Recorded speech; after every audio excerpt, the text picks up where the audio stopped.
திடீர் சனாதனம் தொடர்பாக துணை முதலமைச்சர் உதயநிதி பேசியது தொடர்பாக உச்சநீதிமன்றத்தில் தொடரப்பட்ட வழக்கை சென்னை உயர்நீதிமன்றம் அல்லது கர்நாடகா மாநில நீதிமன்றத்துக்கு மாற்ற வேண்டும் என்று கோரி உதயநிதி தரப்பில் வழக்கு தாக்கல் செய்யப்பட்டது. இந்த வழக்கில் ஆஜரான மத்திய அரசு தரப்பிலான வழக்கறிஞர் மகாராஷ்டிரா அரசு தரப்பு வழக்கறிஞரும் துஷார் மேத்தா உச்சநீதிமன்றத்தில் அவர் உதயநிதிக்கு எதிராக வாதிட்ட அந்த வாதத்தில் டெங்கு, மலேரியா ஆகியவற்றுடன் ஒப்பிட்டு சனாதனத்தை வேறறுக்க வேண்டும் என உதயநிதி ஸ்டாலின் பேசியது பொறுப்பற்ற வார்த்தைகள் என்று அவர் வாதிட்டார். மேலும் சனாதன தர்மம் வேறறுக்கப்பட வேண்டும் என உதயநிதி ஸ்டாலின் பேசியதற்கு எதிராக பல்வேறு வழக்குகள் தொடரப்பட்டு வருகின்றன. இது போன்ற புதிதாக மேலும் பல்வேறு வழக்குகள் பல்வேறு மாநிலங்களில் தொடர்வதற்கு தடை கோரியும் உதயநிதி ஸ்டாலின் மனு கோரியிருந்தார்.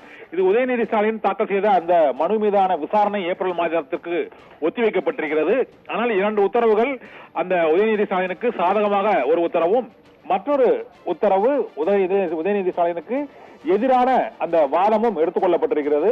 இதன்படி உதயநிதி ஸ்டாலின் தொடர்பாக புதிய வழக்குகளை, அதாவது இந்த சனாதனம் தொடர்பாக அவர் பேசியதாக புதிதாக வழக்குகளை பல்வேறு மாநிலங்களில் பதிவு செய்யக்கூடாது என்ற ஒரு உத்தரவை உச்சநீதிமன்றம் பிறப்பித்திருக்கிறது. இந்த வழக்கு விசாரணையை உச்சநீதிமன்றத்திலிருந்து சென்னை உயர்நீதிமன்றத்திற்கு அல்லது அண்டை மாநிலமான கர்நாடகத்திற்கு மாற்ற கோரிய அந்த கோரிக்கை தொடர்பாக எந்த உத்தரவும் பிறப்பிக்கப்படவில்லை. இந்த மனு மீதான விசாரணை 18ஆம் தேதிக்கு ஒத்திவைக்கப்பட்டிருக்கிறது. சனாதனம் முழுமையாக வேறறுக்கப்பட வேண்டும் மற்றும் டெங்கு, மலேரியா உள்ளிட்ட கொசுக்களோடு ஒப்பிட்டு சனாதனத்தை பேசிய வார்த்தைகள் ஆகியவற்றை ஏற்றுக்கொள்ள இயலாது என்று மத்திய அரசு தரப்பில் சொலிசிட்டர் ஜெனரல் துஷார் மேத்தா அந்த வாதத்தை முன்வைத்திருக்கிறார். இந்த வாதம் தொடர்பாகவும் அவர் பேசியது தொடர்பாகவும் எந்த உத்தரவும் பிறப்பிக்கவில்லை. ஆனால் புதிய வழக்குகளை பதிவு செய்யக்கூடாது என்று உத்தரவிட்டு வழக்கு விசாரணையை ஏப்ரல் மாதத்திற்கு உச்சநீதிமன்றம் ஒத்திவைத்திருக்கிறது.